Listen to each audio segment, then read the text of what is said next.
Assalamualaikum warahmatullahi wabarakatuh. Perkenalkan, nama saya Hana Nur Aisyah dengan nomor induk mahasiswa 202200080162. Saya dari kelas MN22N. Di sini saya akan sedikit menjelaskan mengenai pelaporan segmen, evaluasi pusat investasi, dan transfer pricing. Pembahasan yang pertama di sini ada definisi pelaporan keuangan segmen perusahaan. Definisi dari pelaporan segmen ini terdiri dari 3 segmen yang perlu kita ketahui dalam setiap pebisnis. Yang pertama yaitu definisi segmen perusahaan, di mana segmen perusahaan ini diartikan sebagai komponen suatu entitas yang kegiatannya mewakili kegiatan usaha utama maupun kelompok pelanggan. Segmen ini dapat berbentuk sebuah anak perusahaan atau cabang suatu divisi, suatu departemen. Dalam beberapa hal, sebuah joint venture atau anak perusahaan lain bukan hasil dari investasi.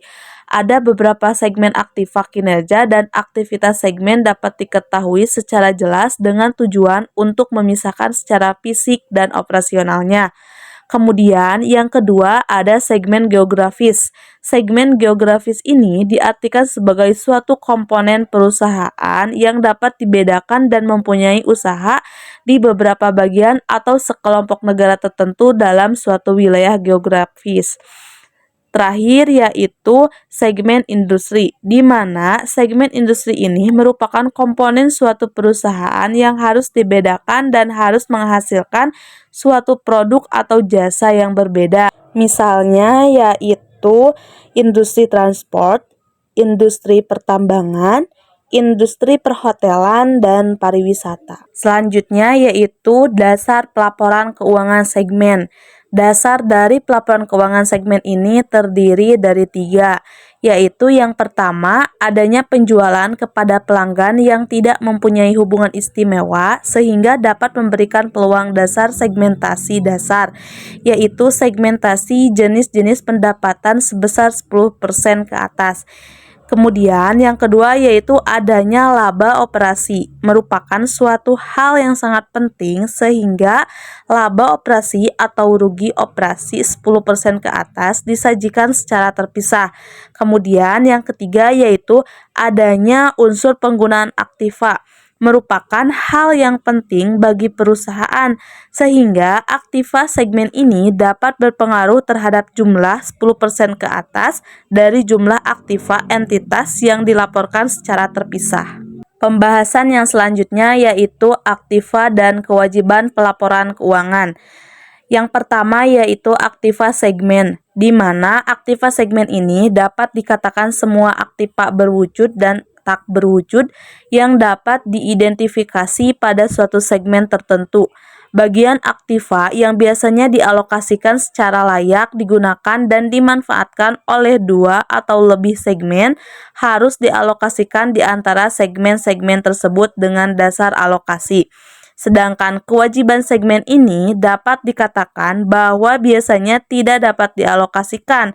Ini terjadi karena dianggap berkaitan dengan perusahaan secara keseluruhan atau hanya bisa dianggap atau diasumsikan dapat meningkatkan hasil pembelanjaan dan bukan berdasarkan suatu hasil operasi. Selanjutnya yaitu pendapatan dan beban laporan keuangan segmen.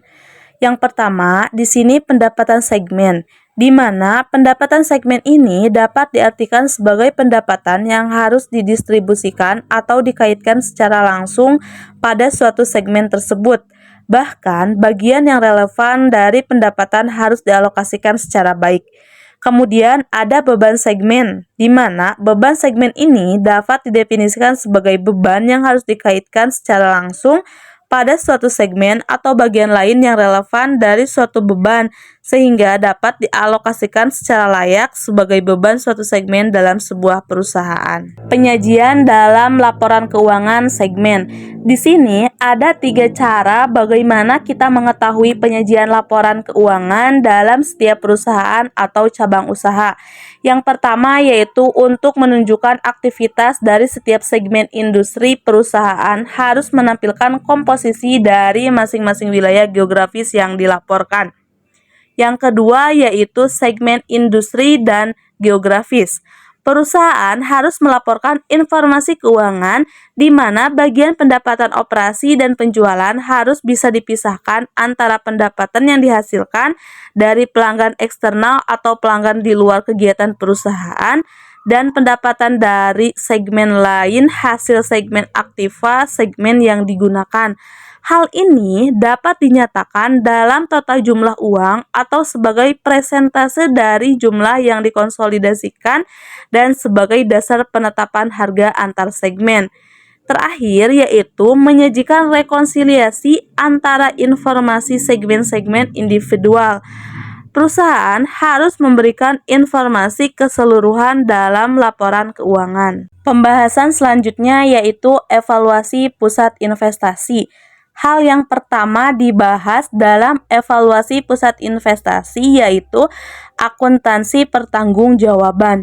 Akuntansi pertanggungjawaban ini dapat didefinisikan sebagai suatu sistem yang mengukur hasil dari masing-masing pusat pertanggungjawaban berdasarkan informasi yang diperlukan oleh manajer untuk menjalankan divisinya, di mana pusat pertanggungjawaban ini dapat didefinisikan sebagai segmen bisnis yang manajernya bertanggung jawab atas rangkaian aktivitas tertentu. Nah, selanjutnya di sini ada jenis-jenis dari akuntansi pertanggungjawaban. Yang pertama yaitu ada pusat biaya atau call center, di mana pusat biaya ini merupakan pusat pertanggungjawaban di mana manajer hanya bertanggung jawab atas biayanya. Kemudian yang kedua ada pusat pendapatan atau revenue center, diartikan sebagai pusat pertanggungjawaban di mana manajer hanya bertanggung jawab atas penjualan. Kemudian yang ketiga yaitu pusat laba atau profit center, di mana profit center ini merupakan pusat pertanggungjawaban manajer hanya bertanggung jawab atas pendapatan dan biaya. Dan jenis akuntansi pertanggungjawaban yang terakhir yaitu ada pusat investasi atau investment center yang diartikan sebagai pusat pertanggungjawaban di mana manajer hanya bertanggung jawab atas pendapatan biaya dan investasi. Jenis-jenis akuntansi pertanggungjawaban ini akan dibahas secara satu persatu. Yang pertama yaitu pusat biaya. Biasa juga disebut dengan pusat beban atau expense center, di mana pusat biaya atau pusat beban ini diartikan sebagai pusat pertanggungjawaban yang kinerja keuangannya ini diukur dengan beban. Jadi, pusat beban atau pusat biaya ini tidak mempunyai tanggung jawab untuk memperoleh pendapatan. Contoh dari pusat beban atau pusat biaya ini yaitu Departemen Pemintalan. Dalam pusat beban atau pusat biaya ini ada 3 hal yang perlu dibahas. Yang pertama yaitu pusat beban standar, di mana pusat beban standar ini merupakan pusat beban yang sebagian besar hubungan antara input dan outputnya dapat ditentukan secara jelas. Contohnya yaitu Departemen Produksi, di mana di Departemen produksi ini sebagian besar hubungan antara input dan outputnya ini ditentukan secara teknis. Dengan menganalisis kegiatan produksi di masa lalu, kita misalnya dapat menentukan bahwa untuk membuat satu set meja kursi dibutuhkan 1/4 meter kubik kayu.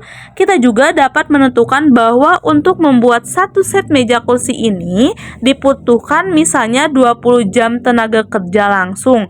Kinerja keuangan pusat beban, teknik ini dinilai dengan bantuan anggaran fleksibel yang disesuaikan dengan volume kegiatan yang sesungguhnya terjadi. Kemudian yang kedua yaitu ada anggaran fleksibel, di mana anggaran fleksibel ini merupakan anggaran yang disusun dengan mendasarkan pada berbagai tingkat produksi dan volume penjualan yang mungkin atau disesuaikan dengan tingkat produksi yang terjadi sesungguhnya. Jadi, anggaran fleksibel ini didasarkan pada hubungan biaya volume dan laba, tetapi sebelum membuat anggaran manajemen harus mengetahui dulu bagaimana jumlah biaya berubah-ubah dalam hubungan dengan perubahan volume kegiatan. Selanjutnya yaitu pengukuran efisiensi. Ilmu ekonomi atau ekonomika mendefinisikan efisiensi sebagai perbandingan antara input dan output. Sedangkan di sini didefinisikan bahwa efisiensi merupakan selisih antara biaya sesungguhnya yang telah terjadi dengan biaya standar pada kapasitas sesungguhnya. Biaya standar ini merupakan biaya yang seharusnya dikeluarkan untuk memproduksi satu unit produk atau melakukan satu kegiatan. Efisiensi ini biasanya diukur dengan menggunakan anggaran fleksibel. Selanjutnya ada pusat beban kebijakan atau discretionary expense center yang diartikan sebagai pusat beban yang sebagian besar hubungan antara input dan outputnya ini tidak dapat ditentukan atau sulit untuk ditentukan. Contohnya yaitu unit pengorganisasi pemadam kebakaran. Misalnya, ada sebuah perusahaan yang mengalami kebakaran. Di sini, siapapun tidak dapat memastikan bahwa 2 jam kerja para petugas pemadam kebakaran tersebut dapat memadamkan kobaran apinya. Yang kedua, yaitu pusat pendapatan atau revenue center, di mana revenue center ini diartikan sebagai pusat pertanggungjawaban yang kinerja keuangannya ini diukur dengan pendapatan. Pusat pendapatan ini bertanggung jawab atas timbulnya pendapatan baik dari penjualan barang maupun dari jasa. Pusat pendapatan ini juga dibebani tanggung jawab atas beban terkendali, yakni beban yang berada di bawah wewenangnya. Jika pendapatan dan beban dievaluasi secara terpisah, maka pusat pertanggungjawaban ini mempunyai tanggung jawab ganda atau dual responsibility, yaitu sebagai pusat beban dan sebagai pusat pendapatan. Jika beban terkendali, pertanggungjawaban dikurangkan dari pendapatan tersebut diperlakukan untuk memperoleh sebagai angka laba. Tetapi pusat laba seperti ini yaitu pusat laba semu karena sebetulnya pusat tersebut ini tidak mempunyai akses keputusan. Yang ketiga yaitu pusat laba atau profit center, di mana pusat laba ini bertanggung jawab atas laba, yaitu selisih antara pendapatan dan beban. Di sini ada salah satu ahli yaitu Hansen dan Momon yang menyampaikan bahwa pusat laba atau profit center diartikan sebagai divisi suatu perusahaan yang dievaluasi berdasarkan laba usaha. Di sini disampaikan bahwa ada 2 pengukuran kinerja manajer pusat laba berdasarkan laba yang diperolehnya. Yang pertama yaitu pengukuran kinerja manajemen yang mengukur kinerja manajernya, di mana pengukuran kinerja ini digunakan untuk perencanaan koordinasi dan pengendalian aktivitas harian serta sebagai alat untuk memotivasi manajer. Kemudian, pengukuran kinerja yang kedua yaitu ada pengukuran kinerja ekonomik, di mana hal ini mengukur keberhasilan pusat laba sebagai kesatuan ekonomi. Jadi, kedua pengukuran ini sebenarnya mengukur 2 hal yang berbeda. Pembahasan selanjutnya yaitu transfer pricing. Di sini ada definisi dari transfer pricing, di mana transfer pricing atau harga transfer ini dapat didefinisikan sebagai harga yang dibebankan untuk memberikan atau mengirimkan barang dan jasa dari satu divisi ke divisi lain atau dari satu perusahaan baik internal maupun eksternal. Biasanya, harga transfer ini digunakan untuk kepentingan penilaian kemampuan menghasilkan laba divisi. Dalam sebuah perusahaan, biasanya ada divisi yang menjual produk barang atau jasa yang disebut sebagai penjual, dan ada divisi yang membeli produk barang atau jasa yang disebut sebagai pembeli. 2 pihak tersebut mengakibatkan adanya 2 keputusan yang harus dibuat, yaitu yang pertama, keputusan dalam pemilihan sumber, di mana menetapkan atau menentukan produk harus dibeli dari luar eksternal perusahaan, atau sebaliknya menetapkan pembelian dari dalam perusahaan atau internal. Kemudian, keputusan yang kedua yaitu keputusan penetapan atau penentuan harga transfer. Jika dibeli di dalam perusahaan pada harga transfer, berapa yang harus ditetapkan kepada pembeli sehingga tidak terjadi kerugian harga transfer antara penjual dan pembelinya. Selanjutnya di sini ada tujuan dari penetapan harga transfer. Yang pertama yaitu dapat memperoleh informasi harga yang relevan, kemudian yang kedua yaitu memudahkan pengelolaan harga dan menghindari persaingan harga.